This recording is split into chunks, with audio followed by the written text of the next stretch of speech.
Big welcome to Fantasy League One, presented by Sad Company. In any event, hey, thanks so much for being here. We are happy to have you. Big Monday coming up for you. As Marcus said, there is still time left to win your matchup. And let's take a look at how everybody is doing here in League One. Let's check out the scores. Except, well, for you. Let's not. There we go. Desi hanging in there. The Oracle. We all liked her team coming into this. The Melanites losing huge to the FaZe Clan. Tailor-made. MG unit. Is that one decided, by the way? It is decided. I still have Newt going, so I can either let him play or I can be a jerk and just sit him. And then do that. Yeah, take a fantasy knee right there, because I don't think we're going to total. We're not going to be those hipsters like, oh, the sixth place team gets in because they're in the playoffs if they had the most points scored. But I'm like, I hate all that stupid stuff. But anyways, let's take a look at the marquee matchup of the week. Rank versus Hollywood. And if I'm going to be perfectly honest with you right now, you didn't even need Sony Michel. I don't want to be in Hollywood shoes right now. Because look at my monster squad, the ability to come back. I had Lamar Jackson, and I was like, oh, poor Ricky Hollywood. She's new to fantasy, and I should be taking it easy on her. But you had Dak Prescott. I did, who totally exploded.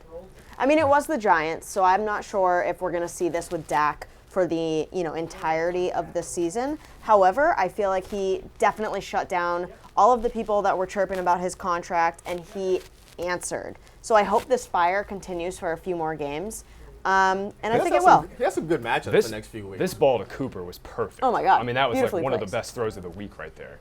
I thought Lamar was more impressive. I mean, he only needed 20 attempts to just completely rip up the Ravens. I mean, that's literally one of the best passing performances we've seen in recent history was Lamar Jackson. And I think Scott Barrett from Pro Football Focus had a great stat on Twitter last night that the Ravens are the only team to have a perfect passer rating as a team and throw the ball less than like 30 times in a game. It's incredible. Also, it's because I think everybody was looking for the Ravens to run the ball and for Lamar to go out and run the ball, and he was like, surprise! They didn't even need to. They didn't even need to. He threw 5 touchdown passes, ran for just 6 yards, which to me was the most impressive thing. Oh, and by the way, all you jerks on Instagram, you're going to have to get a new joke. I'm so sorry you can't do but he's a running back. Sorry, he's a quarterback. He can throw the football. Another big matchup we had this week, Marcus v. Taylor. Let's take a look at that one real quick. See what stands out to all of you guys right there. Marlon Mack. Marlon Mack was, it's funny because I really championed him for most of the summer, and then Luck retires, and I sort of wavered a little bit, but I felt like he was still a good shot to put in my lineup. I certainly didn't expect 25 points there. Evan Ingram, who I thought would have a good start to the season, still exceeded my expectations with his 11 catches there. It's funny, I actually played Matt Ryan against the Vikings defense, and it worked out both ways for me. I got 14 out of the Vikings, I got 18 out of Matt Ryan. It worked.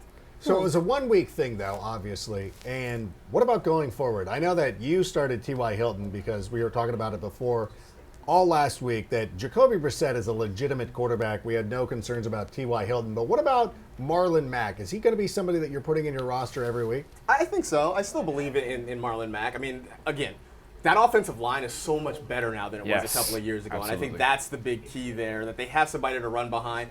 And they will win plenty of games this year, and when they are winning games, he's going to be the closer to kind of end it for them. You could have driven a freaking truck through that hole that he had on the 60-yard score there. I mean, the Chargers' run defense kind of struggled last year.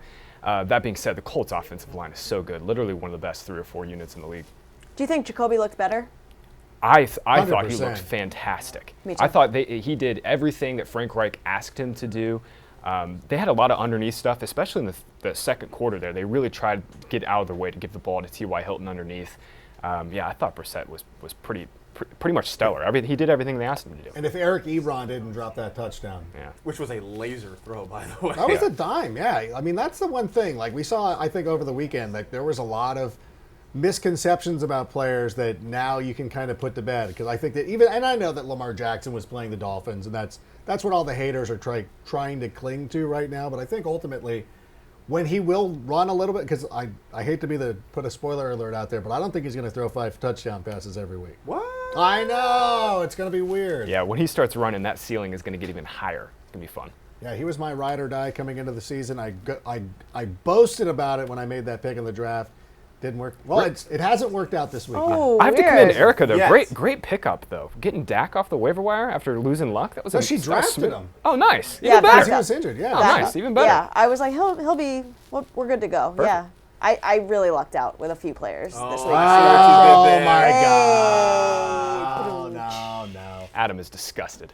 You know what? You know what I'm most disgusted about? Your fantasy team. What was that? What were you doing this week? It was a bad week. You It's are- not me. You're our My fantasy, team got hurt, Adam. You're our fantasy dork. You're the one who's supposed to go out there and beat these little startup guys, the footballers, whomever they are.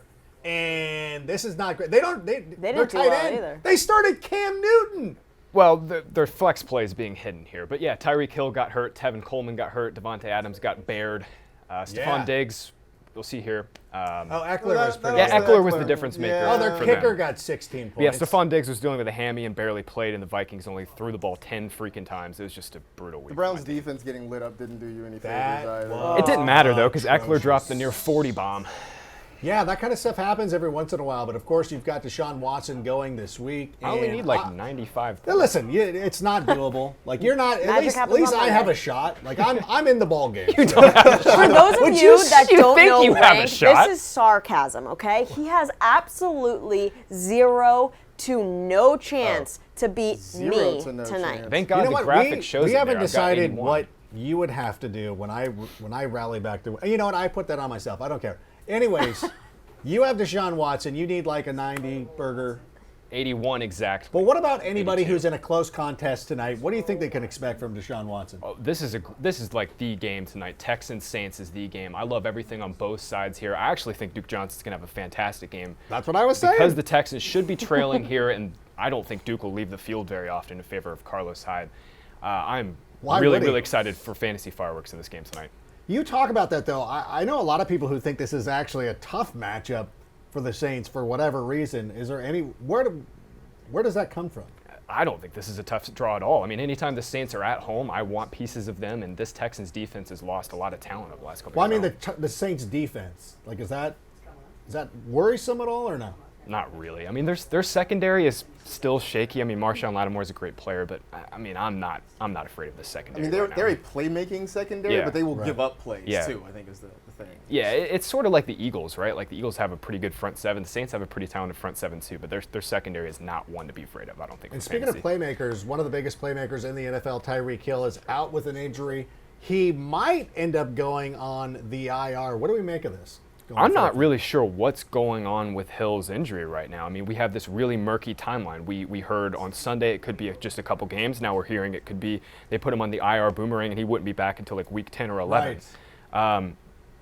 I'm not entirely sure how to treat it right now. But what about who would you pick up on the waiver wire if you need a wide receiver? Jamison Crowder needs to be owned in all PPR leagues. He had 17. Ahead of Marquise Brown? Oh, yeah.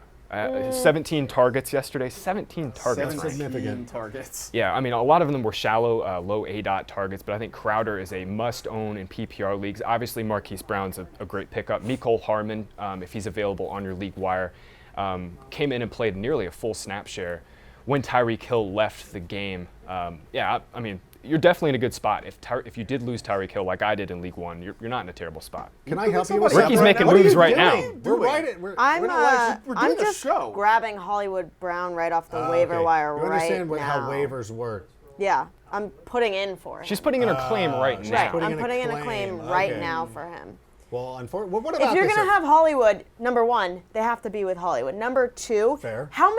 How long was he out on the field yesterday? 14 snaps. 14 snaps. And what did he do with those 14 snaps? I mean, yeah, sure, that was great. I would like to see him play more than 14 snaps. So sort of like Rank saying that Lamar's not going to throw 5 touchdowns every week. Marquise Brown's not going to have 150 some odd yards every single. But that said, I mean, the Ravens.